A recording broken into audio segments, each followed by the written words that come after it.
Let's talk about square roots. In this video, you will learn to get the square root of any number manually.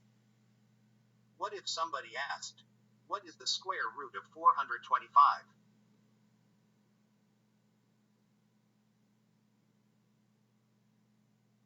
Now most of you will go, tap tap tap, then voila. Instant answer from the calculator as it shows around 20.61. There's nothing wrong with that. But what if your calculator ran out of batteries or you left your cell phone at home and need quick information?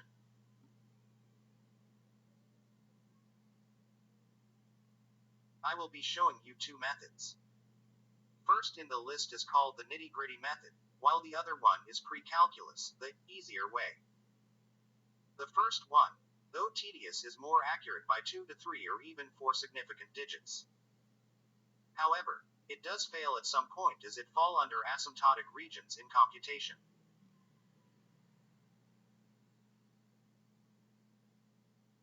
By the way, this is one of several series of video offerings I have on math and physics.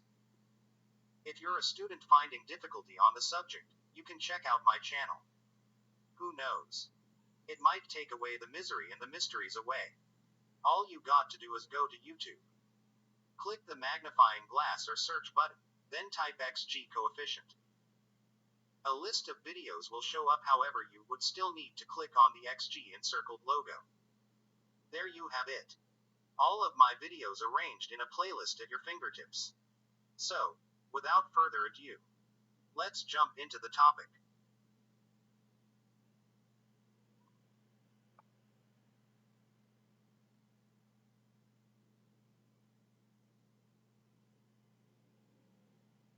In order for anyone to fully understand the concept of square root, you also must have a basic idea what exponents are, particularly those exponentials belonging to degree number 2.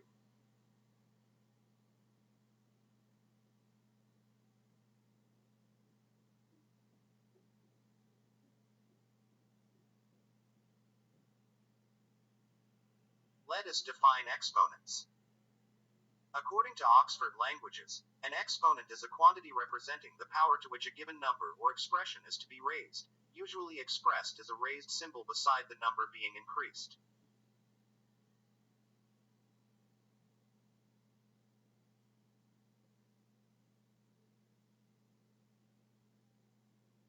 Right. Well, the preceding text that was just shown is a literal definition of exponentials. But what does it really trying to say? Exponentials, simply put, is the repeated multiplication of a number by itself. For example, 2 raised by itself is 4, 3 raised by itself is 9, 4 raised by itself is 16. As you can see, we double the number each time. If small case a represents any number, then we can in actuality amass an infinite amount of data. As you can see here, I can go on forever. 5 times itself, 6 times itself, 7 times itself, and so on.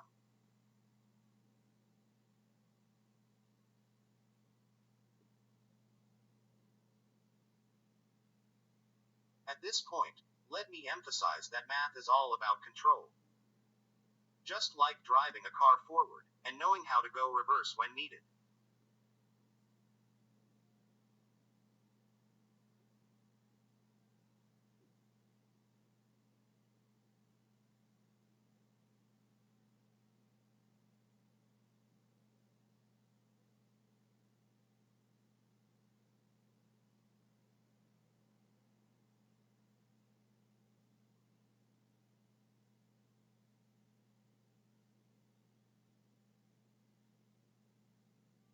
The square root concept literally does exactly that, wherein as we apply the square root symbol over a number, we are actually performing the opposite of doubling the said number up. That is, we double down the number.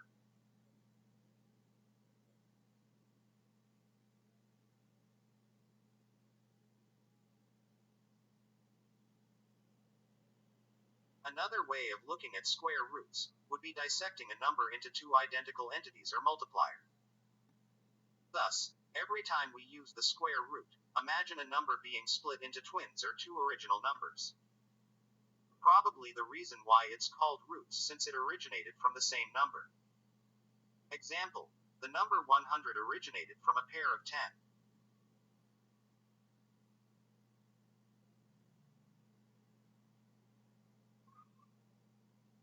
Maybe you just want to know how big your property is. Exponents and square root apply.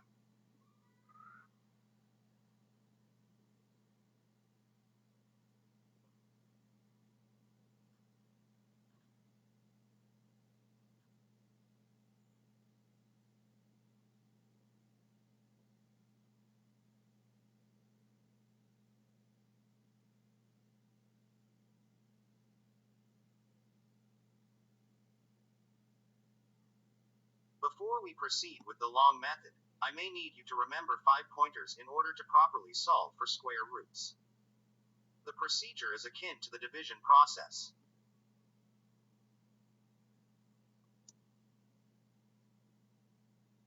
Number 1.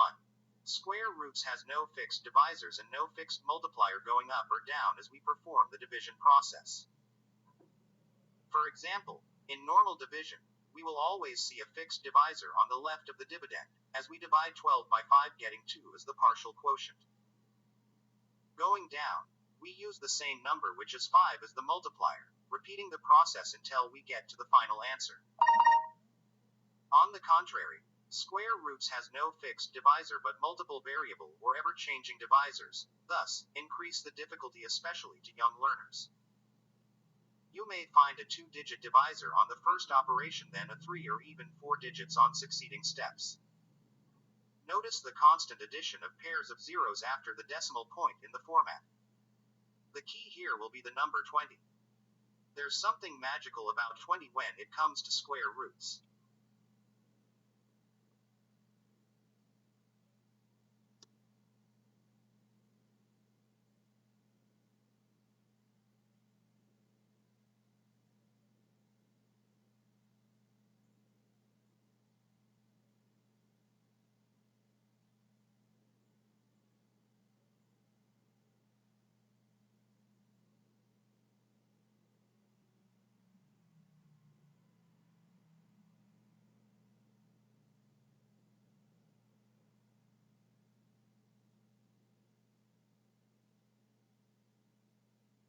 Pointer number 2.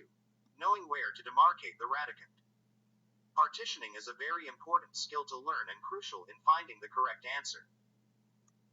If some of you will partition somewhere here, thinking that the answer will be 30, since 30 times 30 is 900, then it yields an incorrect answer. If some of you will demarcate here, thinking that the quotient is 17 since 17 times 17 is 289, which is a very convenient subtrahend for 325. Still, the answer will turn out incorrect. So, what would be the best way to deal with all 3 cases?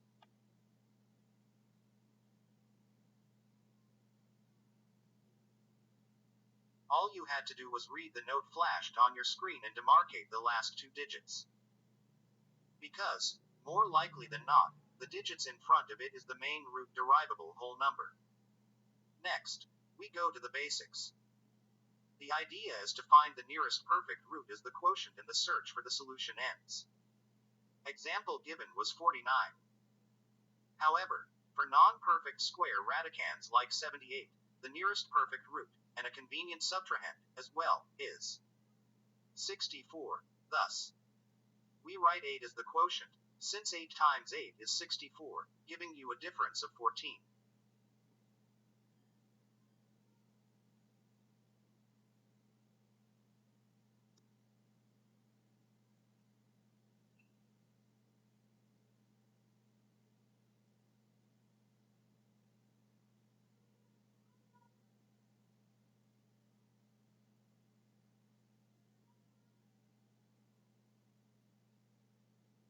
Notice that the number on the left was padded by pairs of zeros while the one on the right wasn't. Because again, 78 is not a perfect square, if it had been. Like 49, then we will not be expecting any trailing integers after the quotient 8.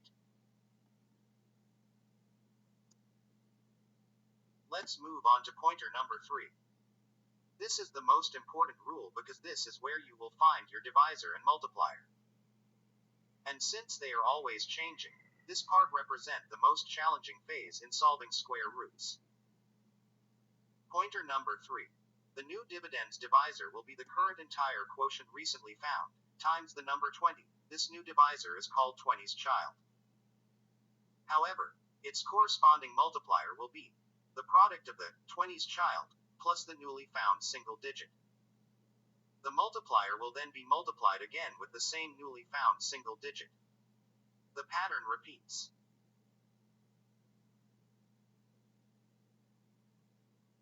Pointer number 4. Every time the main root derivable whole number experiences a perfect root, the next two partition pair of digits will have an automatic 0 as its quotient.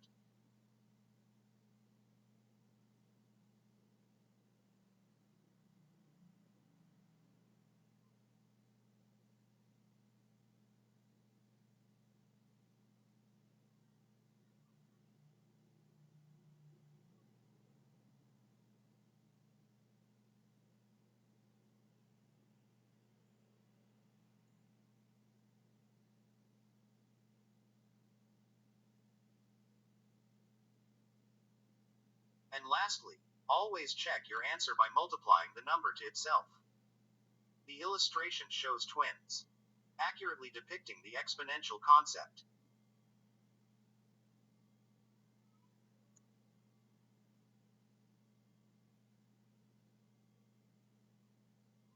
Let us have some exercises.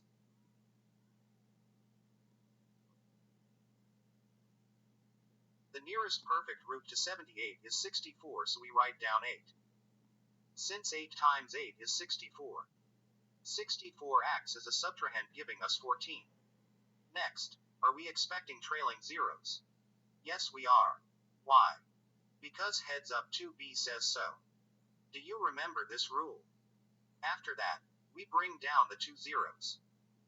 At this point, you will find yourself lost, since there's no fixed divisor to divide the dividend with.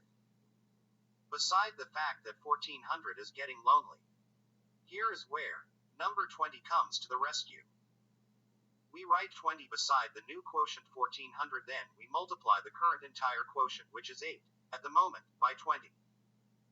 Suddenly, we have a divisor of 160 which serve as the first divisor. 1400 divided by 160 is 8.75. We keep the 8 and disregard 0.75.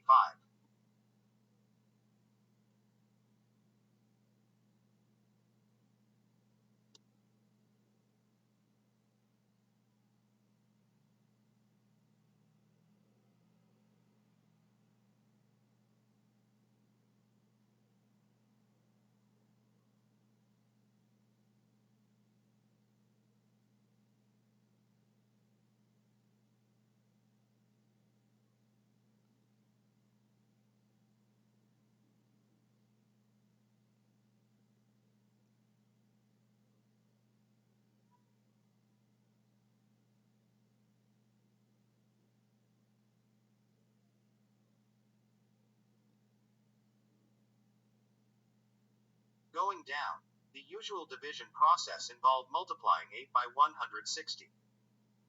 But, remember that this is not the case with square roots. Rule number 3 states that you must add the newly found single-digit 8 with 160 to produce the most current multiplier, 168. So we write it down.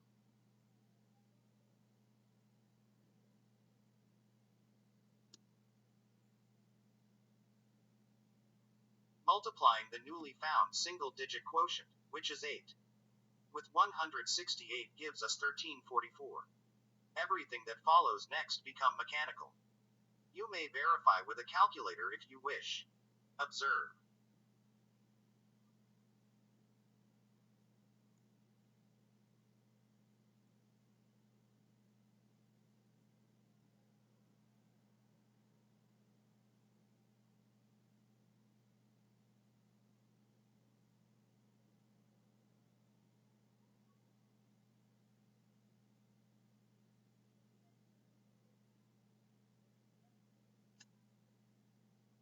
Notice that we have a new divisor, from 160 to 1760. It just keeps changing. You may be asking why 88. Do you remember this rule? Moving on and repeating the pattern, 5,600 divided by 1,760 gives us 3.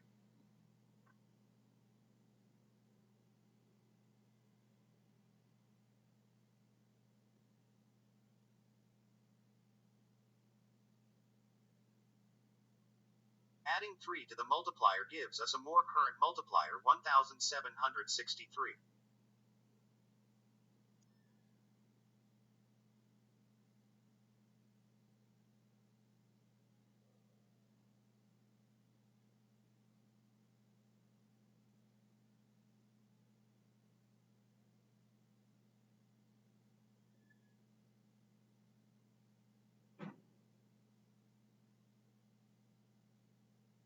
Eventually this will lead to a new divisor of 17,660. So, the square root of 78 is 8.831.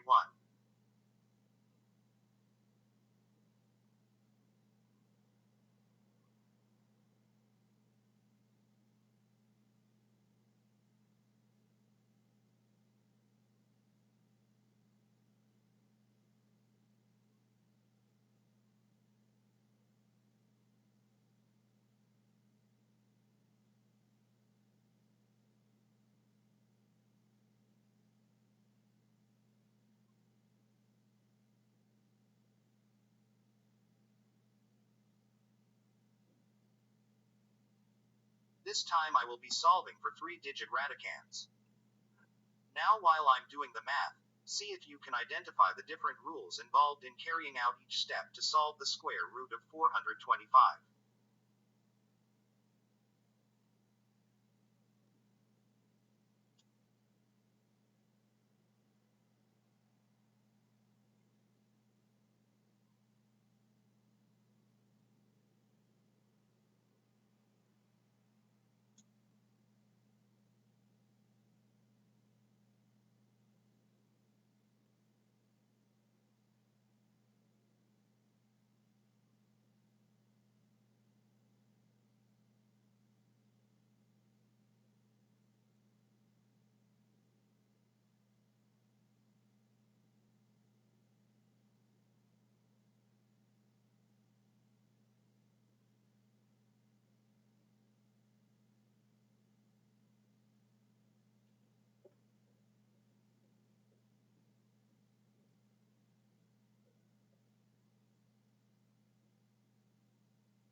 The next example show the incorrect way of partitioning, thus lead to an incorrect solution. Halfway through, anyone can discern that the answer is already incorrect.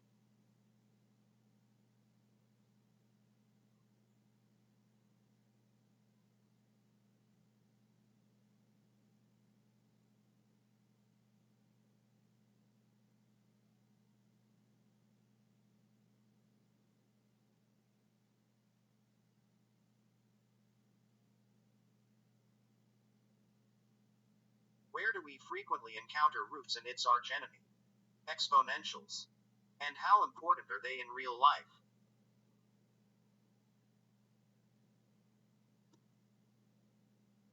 For starters, roots or exponentials appear in higher mathematics. It is also employed in engineering, statistics, and economics. Stock markets, for example, require regression analysis, which has an exponential nature. Other disciplines like physics and inventory systems also make use of square roots. You will find it in formulas for radioactive decay and population growth calculations.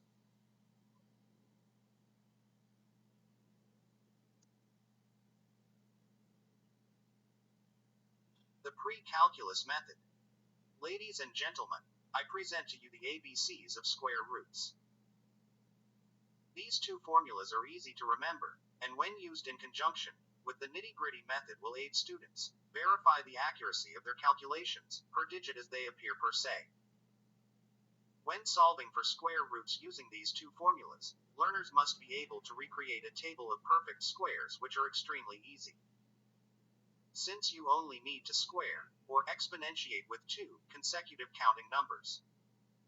This will help them to make good use of the formulas.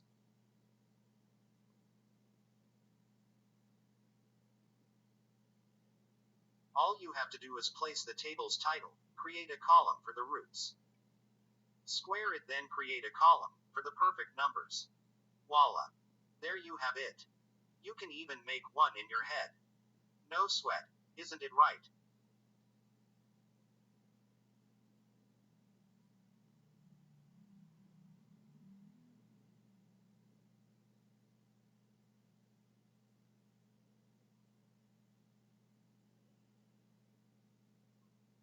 I left out some perfect roots in this presentation due to space constraints. Perfect numbers are so convenient to use, since perfect roots become easily identifiable. So, every time you use square root over any perfect numbers, you know that you will arrive with a perfect root, which is actually a counting number. Example given are square root of 400, 9801 and 81.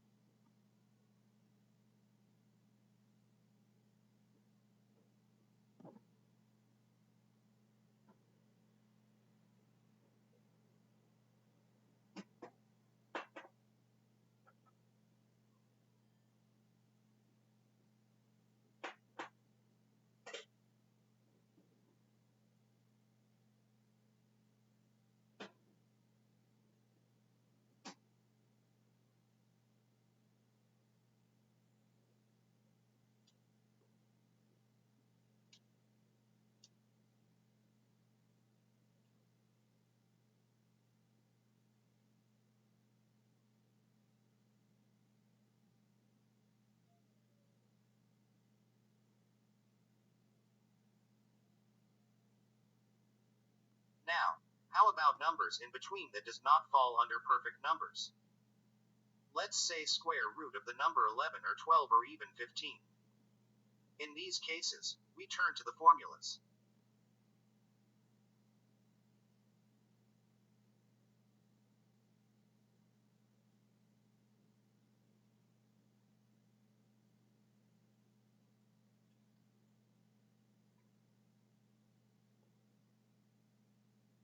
If you look closely at the formula, this is like filling in the blanks. Each symbol's values goes into their respective boxes. What does each symbol stand for? A is the integer of the radicand in question. B is the integer of perfect number nearest to the radicand, and C represents the solution.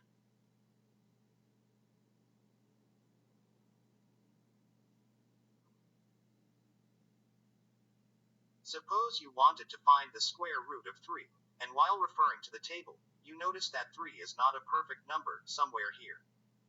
However, the nearest perfect number is 4. Substituting A equals 3 and B equals 4 to the first formula, we will get negative 0.25. Take note that d sub y is always negative.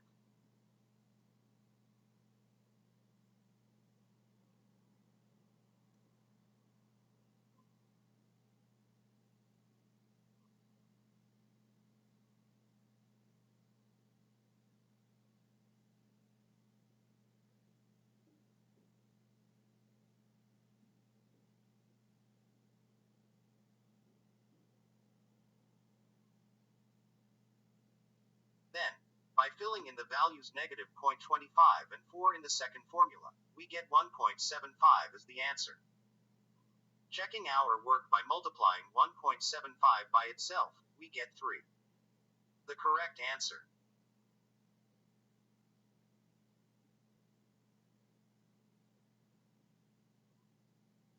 Taking away the misery.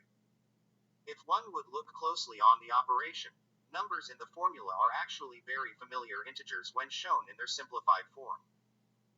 And because the formula deals with perfect roots, all that's left would be simple arithmetic.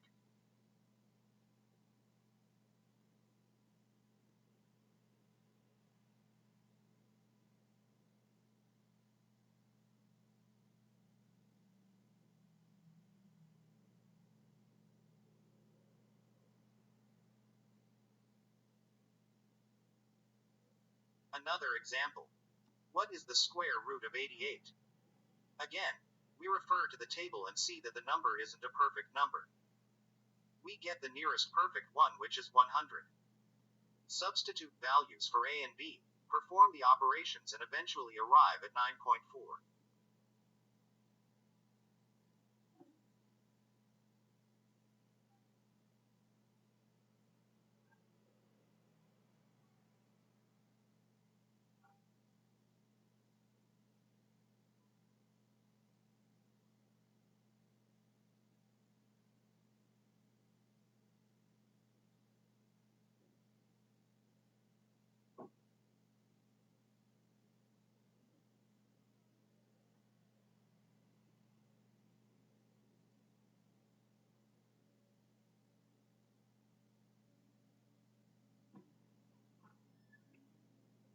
Again, we multiply 9.4 by itself as check.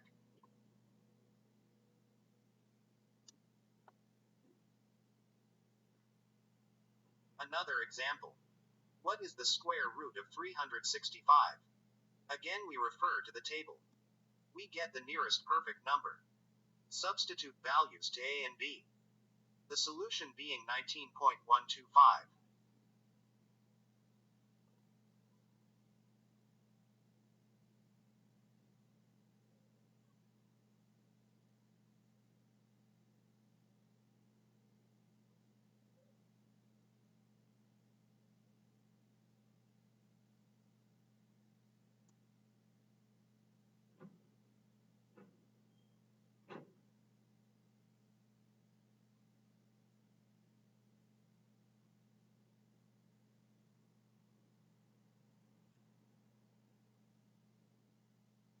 Again, we check by multiplying to itself.